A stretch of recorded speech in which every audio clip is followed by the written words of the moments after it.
नमस्कार साथियों, मैं वेद प्रकाश आपके अपने YouTube चैनल प्रकाश स्टडी में आपका स्वागत करता हूं। साथियों, आज हम जो टेट की 10 सालों से जो परीक्षा चल रही हैं आपकी सी टेट की, यूपी टेट की, ये सभी परीक्षा चल रही हैं, उनमें से कुछ महत्वपूर्ण क्वेश्चन लेके आया हूं। आइए स्टार्ट करते हैं। साथियों, क्वेश्चन नंबर 121 है, कार्बन डेटिंग संदर्भित करता है। ये नीचे 4 ऑप्शन रखे हैं, 4 ऑप्शनों को पढ़ के सही आंसर आपको बताना है। इनमें से करेक्ट आंसर क्या होगा? साथ ही इसका करेक्ट आंसर ऑप्शन नंबर तीसरा हो जाएगा, यानी प्राचीन स्थलों में मौजूद हड्डियों या सामग्रियों के आय मापन को। कार्बन डेटिंग एक ऐसी पद्धति है जिसका उपयोग किसी समय जीवित पदार्थों की अनुमानित आयु निर्धारित करने के लिए किया जाता था। साथियों, अगला नेक्स्ट क्वेश्चन देख लेते हैं। क्वेश्चन नंबर 122 है, संविधान सभा ने कब राष्ट्रीय गान को अपनाया था? ये 4 ऑप्शन रखे हैं, 4 ऑप्शनों को पढ़ के सही आंसर आपको बताना है। इनमें से करेक्ट आंसर क्या होगा? साथियों, इसका करेक्ट आंसर ऑप्शन नंबर तीसरा हो जाएगा, यानी 24 जनवरी 1950 को संविधान सभा ने जन गण मन हिंदुस्तान के राष्ट्रीय गान के रूप में 24 जनवरी 1950 को अपनाया गया था। इसे सर्वप्रथम 27 दिसंबर 1911 को कांग्रेस के कलकत्ता अधिवेशन में, यानी बंगाल और हिंदी में गाया गया था। यानी आपका जो कलकत्ता अधिवेशन हुआ था, इस राष्ट्रीय गान को बंगाल और हिंदी में गाया गया था। साथियों, अगर आपको वीडियो अच्छा लगता है तो प्लीज़ वीडियो को लाइक, शेयर और चैनल आपने सब्सक्राइब नहीं किया है तो प्लीज़ चैनल को सब्सक्राइब जरूर कर लें। सब्सक्राइब जरूर कर लें चैनल को। नीचे जो दे रखा है रेड कलर का, इसे टच कर दें अगर सब्सक्राइब नहीं किया है तो। क्वेश्चन दे रखा है, वायु मैग्निफिकेशन है। नीचे 4 ऑप्शन रखे हैं, 4 ऑप्शनों को पढ़ के सही आंसर आपको बताना है। क्वेश्चन नंबर 123 का सही आंसर क्या होगा? साथियों, इसका करेक्ट आंसर हो जाएगा ऑप्शन नंबर चौथा, यानी समय के साथ ऊतक में विषैले पदार्थों की बढ़ती सांद्रता। अगला नेक्स्ट क्वेश्चन देख लेते हैं। नेक्स्ट क्वेश्चन है क्वेश्चन नंबर 124। इसमें पूछा है, निम्नलिखित में से कौन जैव मंडल का अजैविक घटक नहीं है? नीचे 4 ऑप्शन रखे हैं, 4 ऑप्शन को पढ़ के सही आंसर आपको बताना है। क्वेश्चन नंबर 124 का करेक्ट आंसर क्या होगा?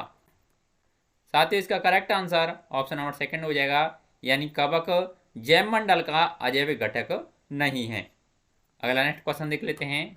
क्वेश्चन नंबर 125 है, इसमें पूछा है ग्रीन पीस इंटरनेशनल का मुख्यालय अवस्थित है। नीचे 4 ऑप्शन रखे हैं, 4 ऑप्शनों को पढ़ के करेक्ट आंसर आपको बताना है। साथ ही इसका correct answer option number second हो जाएगा, यानी एम्स्टरडम में, यह नीदरलैंड में स्थित है। अगला नेक्स्ट क्वेश्चन देख लेते हैं।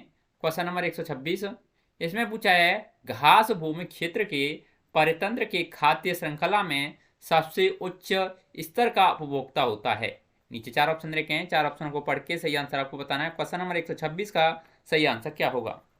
साथ ही इसका करेक्ट आंसर ऑप्शन नंबर तीसरा हो जाएगा, यानी बी, यानी मांसाहारी। क्रम कैसे होता है? पहले घास उगती है। घास को कौन खाता है? घास को खाता है कीट। कीट खाता है, कीट को खा जाता है सांप,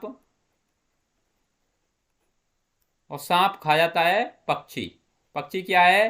पक्षी एक मांसाहारी है। इसका सही आंसर ऑप्शन नंबर तीसरा हो जाएगा। अगला नेक्स्ट क्वेश्चन देख लेते हैं। क्वेश्चन नंबर 127, इसमें पूछा है, वायुमंडल का प्रमुख स्तर जो पृथ्वी के सबसे पास है। नीचे 4 ऑप्शन रखे हैं, 4 ऑप्शनों को पढ़ के सही आंसर आपको बताना है। क्वेश्चन नंबर 127 का सही आंसर क्या होगा?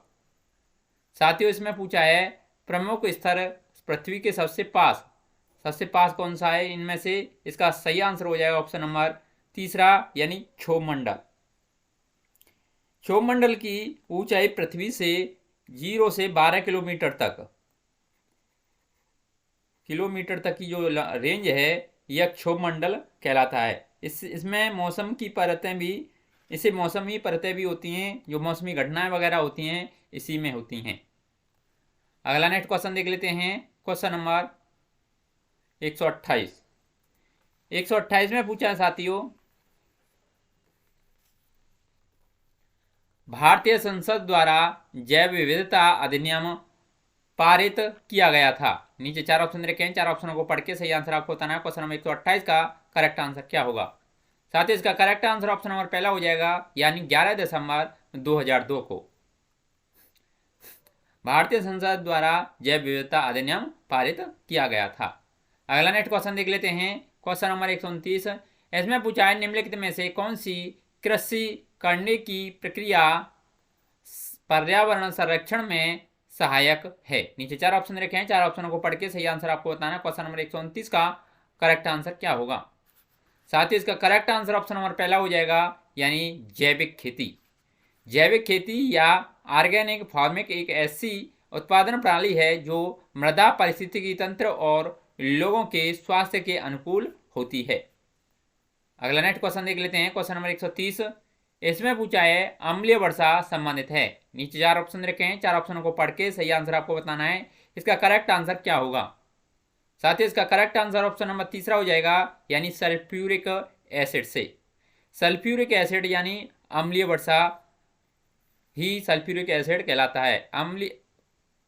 अम्लीय वर्षा प्राकृतिक रूप से ही अम्लीय होती है। इसका कारण है कि पृथ्वी के वायुमंडल में सल्फर डाइऑक्साइड और नाइट्रोजन ऑक्साइड जल के साथ क्रिया करके नाइट्रिक अम्ल और गंधक का तेजाब बना लेते हैं।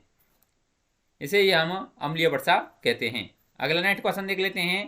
क्वेश्चन नंबर 131, इसमें पूछा है WWF से आशय है। नीचे 4 ऑप्शन रखे हैं, 4 ऑप्शनों को पढ़ के सही आंसर आपको बताना है। WWF से क्या आशय है। साथ ही इसका correct answer option number second हो जाएगा, यानी वर्ल्ड वाइल्ड लाइफ फंड।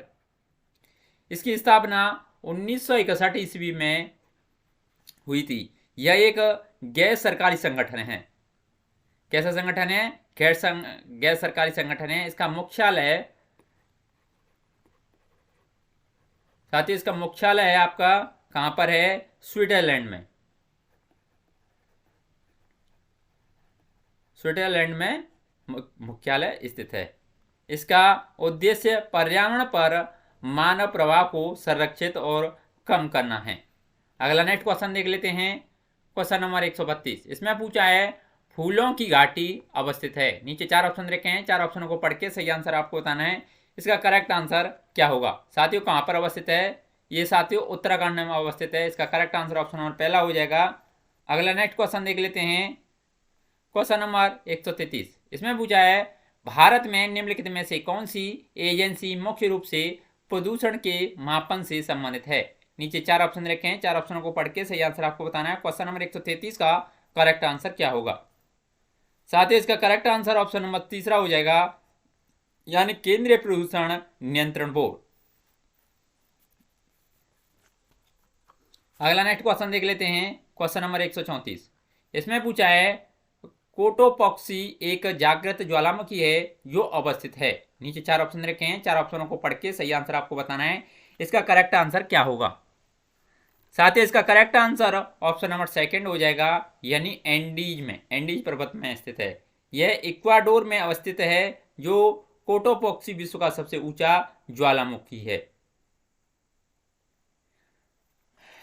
इसे एंडीज भी कहते हैं। अगला नेक्स्ट क्वेश्चन देख लेते हैं। क्वेश्चन नंबर 135, इसमें पूछा है तिब्बत की सांगपो नदी भारत में जानी जाती है। किस नाम से जानी जाती है। नीचे 4 ऑप्शन रखे हैं, 4 ऑप्शनों को पढ़ के सही आंसर आपको बताना है। इसका करेक्ट आंसर क्या होगा। साथ ही इसका करेक्ट आंसर, यानी ब्रह्मपुत्र, किस नाम से जानी जाती है। ब्रह्मपुत्र सेकंड हो जाएगा। इसकी लंबाई भारत में 918 किलोमीटर है और इसकी कुल लंबाई, यानी ब्रह्मपुत्र नदी की कुल लंबाई है 2880 किलोमीटर, जिसे सांगपो के नाम से जानते हैं। और इसे भारत में, जैसे भारत में प्रवेश करती है तो यह ब्रह्मपुत्र के नाम से हो जाती है। अगला नेक्स्ट क्वेश्चन देख लेते हैं।